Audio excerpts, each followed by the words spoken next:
Wake up, buy here, pay here people. It's a beautiful day. Go grab yourself another cup of joe and say hello to Jim and Michelle Rhodes on the Buy Here, Pay Here morning show. Take it away, you two.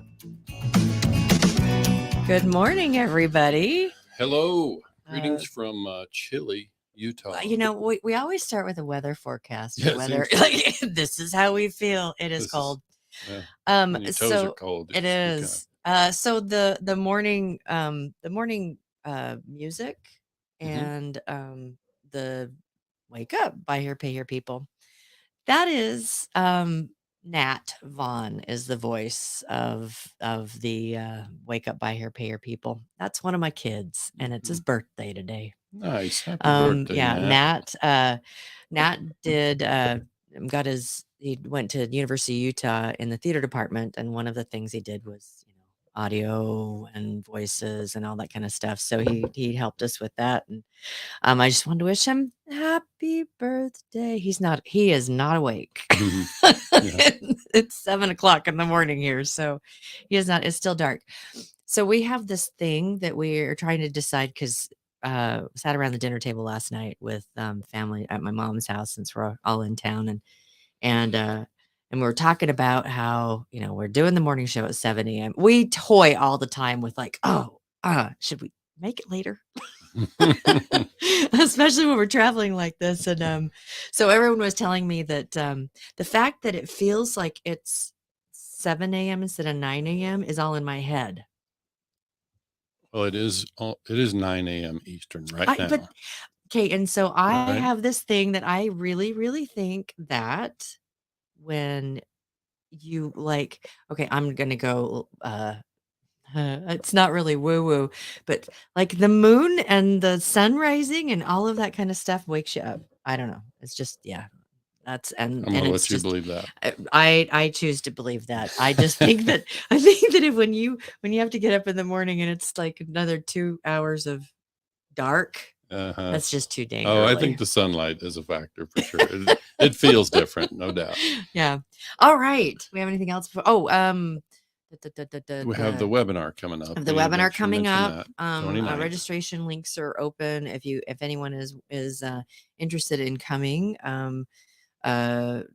Week from Thursday, and it is about we talk to a lot of dealers. There's we see a lot of dealers that they're doing a lot of social to try to get people into their funnel, or to reach out to them. So there's a lot of leads out there that just don't seem to be getting turned into appointments, because for most of the dealers we talk to, once you get them on the lot, you have a pretty high percentage, pretty high rate of being able to get that compared to the lead part. I mean, and we have some really great people that are going to be there. That are going to talk about that. So excellent line. Yeah. Yep. So you can tune in. This is an evening webinar. Week. Week from Thursday, the 29th. Yeah.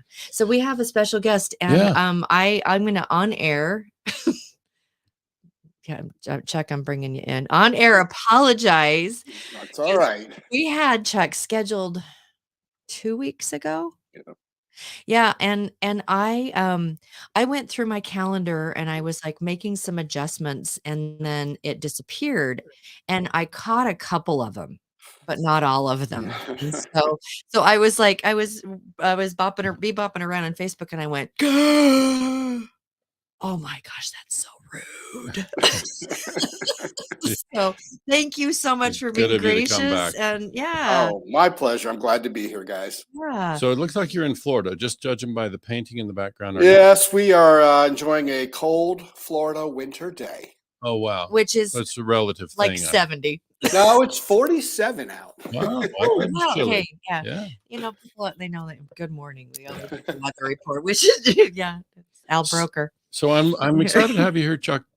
So for those listening might not know that Chuck and I worked together, some 150 years ago, like that. It's been a while. And no, we actually worked together in the car biz days. We worked together in Sarasota, Florida many years ago. Chuck is Florida. Still in Sarasota. Yeah. Yep. And bouncing around different parts of the country. But we were with Chris Leadham and that group of folks. And then after Chuck and company departed, I was still around there for a time. But yeah, it's been a long time. And for our listeners, it's pronounced Bonanno, right? Whatever. I'll acknowledge any pronunciation of my last name. This, Even I'm not sure at 62 years old how to pronounce it. I'll I just got say, it. hey, Chuck. Chuck B. Yeah, it's Chuck Dog. B. I can just tell people that all those years ago, that's how we pronounced it and never corrected us. So That's right. now we know why. But Chuck he's a legend in Yeah. in the industry, and he's been around for a long time, and has done a lot of training of a lot of dealers out there, and right now is working with dealer performance groups. Yeah. Yeah, DPG. We have a lot to talk to you about. We want to find out more about DPG, of course, and we also are interested in hearing anytime we've got somebody with Chuck's experience on the show. I always like Yeah. to find out, for the sake of our listeners out there, like, what's your perspective, Chuck, on all these things? All the thing about cost of car has been talked about to death. Like, Mhm. we all understand cost of car is the thing. What's your perspective on, the shift on that? I'm just generally telling our clients it's probably any kind of real change is closer to 2 years than 2 months. That's kind of the way I'm saying it. What's your view Yeah. on that? Well, it's been unprecedented. Certainly, it was not in my moderator, consultant, trainer handbook to have Right. a pandemic and go through all of this and all the supply chain issues. But if you look historically at the ACV, the cost of purchase price of cars over the last my 30 plus years, it's a jagged line, and we had some big jags over the last year, up and now a little bit down. But overall, they continue to go up, and of course, that um, has a couple of truly detrimental effects on our business. Number one is the capital required to continue in this business and certainly to grow this business. And then the second part is affordability. I mean, this is one of those things we control a lot of portions and a lot of aspects of the buy here, pay here business, about how much money we spend to run the operation and the markups and the interest rates and a lot of good things. And we can be as aggressive on underwriting or conservative as we want to be, but we're not in control of cars. Yeah. We have no influence on that other than to watch it and live with it. And so that's concerning, and because I think, Jim, when you and I first were in business together, I think our average cash and deal was running $1,500 a car. I mean, it's like literally, $250,000, and you are in the buy here, pay here business. Now it's $250,000 a week, I think. Mhm, number, yeah. Yeah. Yeah, it's definitely changing. I think it's been the kind of shift that I've been concerned, and I've a couple of articles in here and there on video. I've talked about this idea that, when car costs jumped up so substantially, like that was that unprecedented spike. Yeah, Like, we've seen car prices creep up over the years, but not that drastically in that short a time period. So naturally, a lot of dealers stayed with their same pricing model and same markup, which means a really high priced car to the consumer, long contract or large payments. yep. So I'm wondering, if I'm one of your dealers in a 20 group and I'm sitting on Mhm. a portfolio that's got a bunch of that kind of paper, what would you be recommending in terms of some advice about how do I make any kind of adjustments or corrections on Sure. it going forward? Sure. I think the thing that we have to probably spend way more time than we ever did is truly budgeting our cash and deal and managing to it. One of the things I've read a lot about recently has been that car prices are coming down, and when you take the Cox Automotive data and the average cost of car and used cars $35 or $40,000, that's not the field I play on.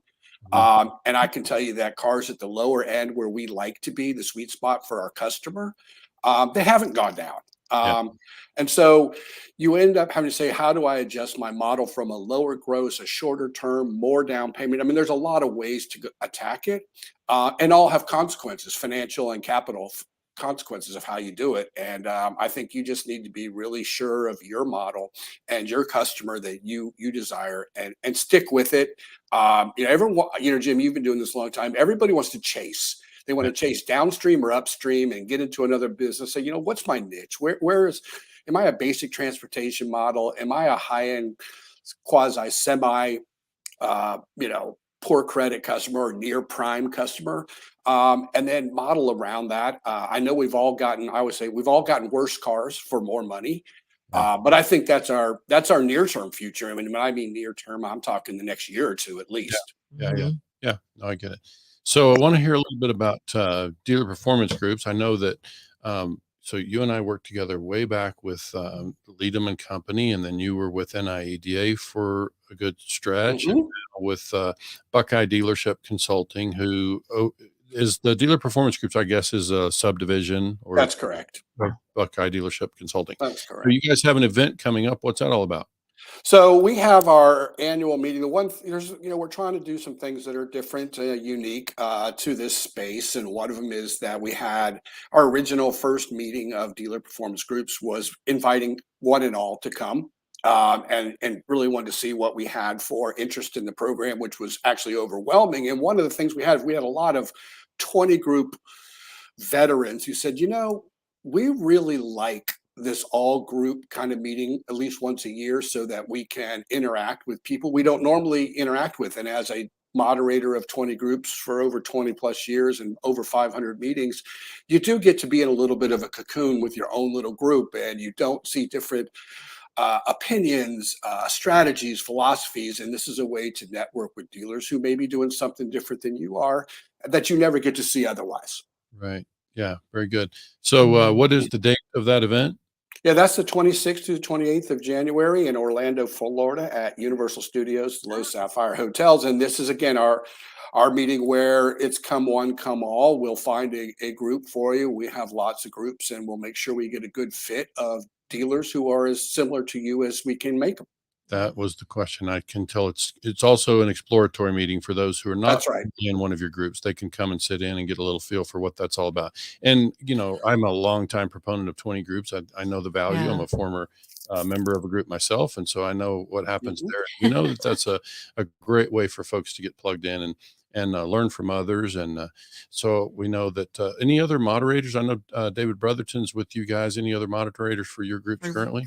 At this time, it's David and I, and we are looking right now to add to the mix and grow the space and grow beyond just buy here, pay here. We're certainly looking into, and I've been a lease here, pay here dealer, and we're also retail independence. And retail independence is actually more challenging than buy here, pay here, only because you can call yourself an independent used car dealer and do vastly different things. Yeah. And you've got guys who sell 1,000 cars a month and 20 cars a month and $50,000 cars and $5,000 cars. Buy here, pay here. We still have some of those differences in size and scope and business model, but there are a lot more similarities. And I've moderated 500 plus meetings, and I'm always surprised that whether the guys sell 10 cars a month or 500, we have the same issues. Yeah. Yeah, I mean, it's the same, even with It's different just business scale models. too. Yeah. Yeah, I would say it's just more zeros. Yeah. So I Yeah. would just share with you, we're happy to keep an eye out for 20 group moderators for you. Yeah. I would just put the word that you can't have Michelle. She's busy doing a I million. I know. Shh, we Yeah. weren't supposed to say anything because I that being the newbie and in Mhm. a lot of this space is I've sat back and I've watched like what a 20 group, because there's a lot of different Mhm. there's NAAD's 20 groups, there's NCM. NCM, there's DPG, and when we get the chance to work with a dealer who is a member Mhm. of a 20 group, it's like it kind of changes the conversation because they're getting a lot of really beautiful different perspectives. And so it's kind of helping them, even though you said that it sometimes feels like a cocoon, it still is helping dealers getting out of their individual cocoon. That's correct. You're just joining a larger cocoon, or a bigger group. We I don't know if you last Monday we had Brian Carmichael on Mhm. the show, and he was Jim's moderator when Right. Jim Yep. was in a 20 group a little while Actually, ago. Well, Yeah. and if you want to know how old I am, he was in one of my groups Oh, before wow. he became a moderator. Oh, So wow. Nice. Yeah. It's a small cool. world. it kind of is a little bit incestual in that regard. So I got to ask, you said you moderated over 500 Uh-huh. or meetings. What's the farthest you ever traveled with your 20 group work? For me and being a Floridian, and probably Hawaii meetings. Oh, yeah. Okay. But I will tell you, Jim, the thing that's really interesting when I first started doing this, and I went on my very first meeting with Chris Leadham in 2000, We went to the Ojai Valley in California for 3 half-day meetings of golf, and then my next meeting was Acapulco. We went fishing with the groups and all stuff. Those days are pretty much over. And not, I mean, like, everyone asked me, like, where's my wife? Why didn't she come to the meeting? I said, she's done them all. Yeah. But groups today really seem to want, dealers in general saying, I need to get back to my business. I want a much more business hub location to get in and get out. So I need a good airport, and a lot less of the old foo-foo days of just having fun. And I think it's better for all. Okay. Yeah. Yeah.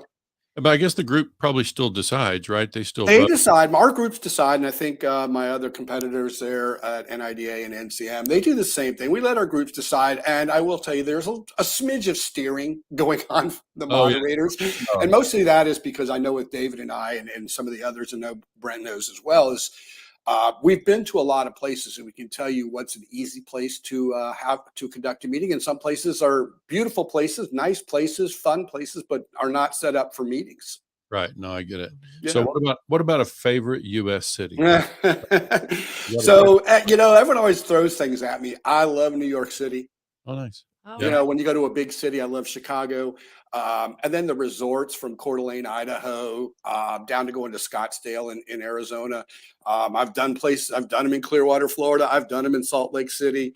We're joking the other day about, so if anybody wants to put this up on a board for voting, I've never done a Cleveland, Ohio meeting.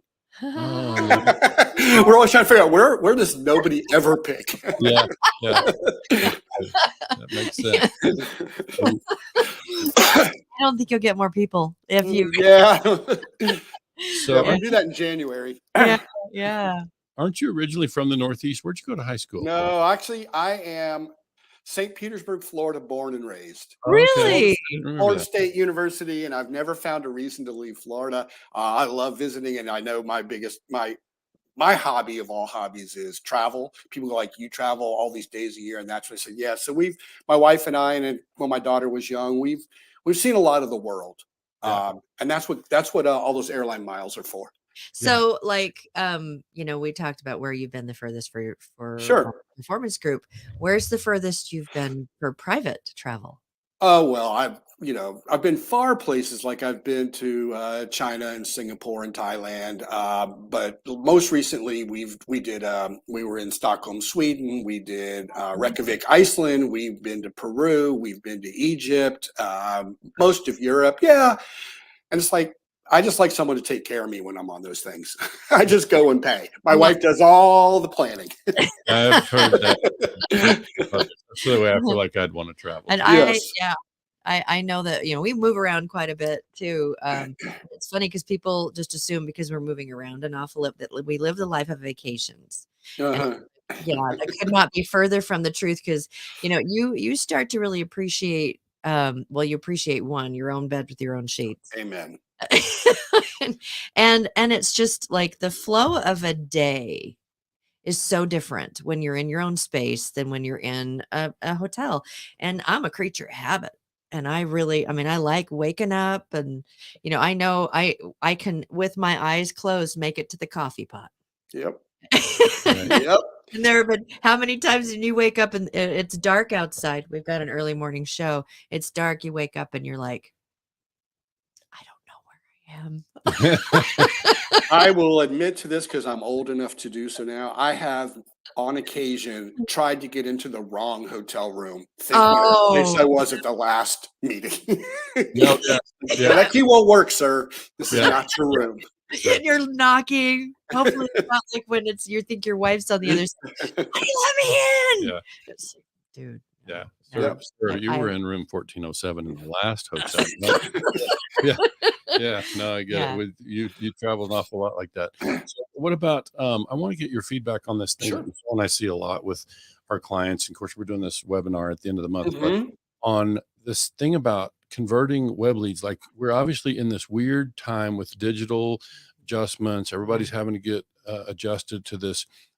Younger consumers maybe buying differently. We got COVID just kind of changed everybody's it accelerated some things too. So well, I got to tell you that if prior to COVID, we had a lot of pushback from our dealer groups that we would never become digital retailers. We could have a digital marketplace and have initial contacts that way. And COVID pushed us into that we said, oh my gosh, we can deliver a car remotely. My gosh, we can never see the customer until closing and it will still work. And I think we've got to embrace that just because you guys, as you guys said, generationally, it's how our next generation shops. So we need to be able to do it. Yeah. So if you don't have that and you're just hoping for the ups bus to drive people to your lot and hope they show up, Right. that's a dangerous way to go. Yeah. So we see that. Go ahead, Michelle. Well, I would be really interested. Jim's a data person. I really enjoy diving into numbers and understanding how Uh-huh. things correlate. It'll be really interesting as because we see some dealers out there that's either their primary or they're starting to move into that. And yes, we found one, the first barrier. It can be done. Mhm. The second thing that but this is something that will take some time, is how successful That's compared right. to others are they? And I mean, do you have any data yet on that yet? Yeah, Or we do, and we because so many dealers have embraced a business development center strategy or model, and it doesn't mean I had a BDC in my life that had 12 people working in it, and setting 40 appointments a day. I mean that's a big time thing. But even without that, even if you're down to okay, maybe you want to call the one person an internet salesperson. Eventually, they're all going to be that. But we've seen some changes where the old the 50 from contacts to leads to appointments to sets to shows keeps going down and down. We're actually seeing it kind of go the wrong way a little bit, and only because I think it's so easy to shop online now that more and more people are doing that. That's we've had a lot of debate on pricing, whether you price on your website or not. And I said, the one thing I can do for my home is I can look for a car. As a matter of fact, I looked for one for my wife this morning, and it's a call for price, and I'm moving on to the next place. Yeah. So we're seeing a lower first contacts to actual show rates, but it's okay because the actual number of people who inquire has gone up dramatically. yeah. Yeah. Right. So it's okay. It's still all math on that regards. I think the thing that people really want is the ability to basically come to your dealership to pick up their car. I mean, at the end of the day, that's where they're going to go. That's where we're heading. And we've got to figure out a way through our technology to be able to allow them to do that, which is get approved online, pick the car online, have it saved for you. Someone said, like, in some of the old school dealers, and I do fall into both categories. I see what's going on today. And I also remember, Jim, right, where it was $50 a week in cash at the window, right, Mhm. on hoopties. Yeah. Is we need to have the ability to get the customer first. And I think with your webinar next week, and I know in speaking with Maggie and company in the past and also doing secret shops online. It's amazing to me how quickly some dealers respond and how others, we're still waiting a year later for someone to respond. That's true. So velocity is a big part of this. Yeah. Yeah. We really make it a point with all of the dealers that we work with, is it's like you got to meet people where they want to be met. That's So, right. we already really understand the model of someone arriving on the lot, wanting to do the whole thing there. And it doesn't necessarily mean that you're going to have to, like, tomorrow shift your entire business model No. into something different. But it's like we may live in a space where we have feet in both. Yeah, some sort of hybrid model of this going Yeah. on there. And I can tell you what's really interesting because dealers, BDCs, we're always fighting, and your customers are telling you things. Yeah. And one of the things that just drives me nuts, because it happens in my personal life too, is when I'm communicating with a business, is if they text me, they want to be text. If Mhm. they email me, they want email. And we're always trying to convert them to phone, and they get frustrated by it. It's like that customer told you how they want to talk, at least at this moment, right? There may be a time where we have to convert them to a phone call and a physical appearance, but don't fight it, use it. Yeah. That's a good point. That is a Yeah, good for point. sure. No, it's an interesting time too, because one of the things we see is, and by the way, technology is really moving in our favor. There's some wonderful technology out there Absolutely. for all these Yeah. things. And so Yeah. but it's interesting to see that, when you're a small group, a couple of salespeople, whatever, sometimes people that we hire for the sales floor are not the same people that are good at the chat dialogue. They're not Yeah. always the same people. And so Yeah. that's why we see BDCs kind of pop up, and we're advocates of that when it makes sense. But at the end, we got to communicate the way the customer wants to communicate, and be prepared to, as Michelle says, meet them where they are so they can buy whatever through what method they prefer, you know? Yeah. I think your C&M coaching folks would probably concur with every time we've ever done secret shops digitally with dealers, and we see horrendous calls where they blew basically a sale. I mean, we're trying to make a sale online and they're killing it at every turn. I can't tell you how many times the dealer says, well, that's my best salesperson. Yeah. I'm just like, well, maybe they're not, you know. Yeah. But some of them are really good with people in person on the lot and terrible on the phone or through electronic communications. But Jim, you're correct. I think, you know, we talk about 34 years in this business. You know, customer behavior and that hasn't changed. The model has changed because car prices have gone up, but it's kind of the same. But we've got to quit getting. I would say we got to quit getting car salespeople. You know, my best salespeople were always customer service people. Yeah. Through and through. They could communicate. They were happy. They were energetic. I can't train that. Right. Right. I can train my process, but I can't train you to be nice to people. Yeah. Right. It's funny, like, again, our clients that they've got a job position open and they're like, okay, so what would you suggest? And, you know, we're going through and then they'll talk about, yeah, I had someone come in and they got 20 years of experience in car sales. They've worked at the, and they're so excited. And we're like, yeah, good luck. Yeah. Not a good fit. I mean, and again, these are all generalizations. I've had new car guys come and make the transition, but more often than not, you know, salesmen have been groomed in our industry for 100 years that they don't do anything except write people up. Yeah. And no other chores. And all of us, and Jim, to your point, all the small dealers, you got to wear a lot of hats to make this work. yes. Right. You don't have the luxury of sitting there waiting for the next customer in line to buy a car from you. And then, of course, I think we've got to go get them. And you guys are talking next week in your webinar. I got to tell you, probably the most frustrating thing I watch in our space is the number of dealers who spend time and energy creating leads And not taking care of them. Yeah. And they're always worried about where do I get more leads. I go, you have more than enough leads already. And you have deals within those leads that you're letting drop, worried about where the next one's coming from. And it just drives you crazy. You go back in there and say, hey, we saw you reached out to us in March. You still need a car? Still need a car. So, yeah. Maybe a little slow on the trigger there. A little slow. that is very true. You know, when I was in the new car business for a short time, salesperson, sales manager, before I stepped into buy here, pay here.